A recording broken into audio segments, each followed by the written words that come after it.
থাইল্যান্ডের এক জমজমাট সাপের বাজারে ঢুকলাম। চারপাশে সাজানো ছিল কাঁচের খাঁচায় বিষধর সাপ, আর তাদের ফনা তোলা অবস্থা দেখে শরীরে কাঁপুনি শুরু হয়ে গেল।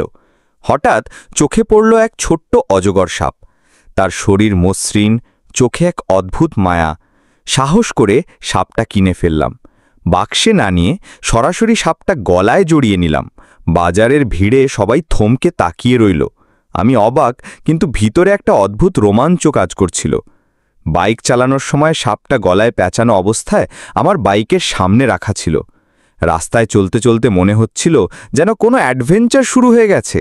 বাড়ি ফিরে সাপটা সবাইকে দেখালাম। কেউ অবাক, কেউ ভয়ে চমকে উঠল, আর আমি হাসতে হাসতে বললাম, এটা কি রোমাঞ্চকর অভিজ্ঞতা। এভাবেই থাইল্যান্ডের সাপের বাজার থেকে শুরু হয়ে শেষ হলো আমার বাড়ির উঠোনে এক দারুণ রোমাঞ্চকর যাত্রা, যা মনে থাকবে সারা জীবন।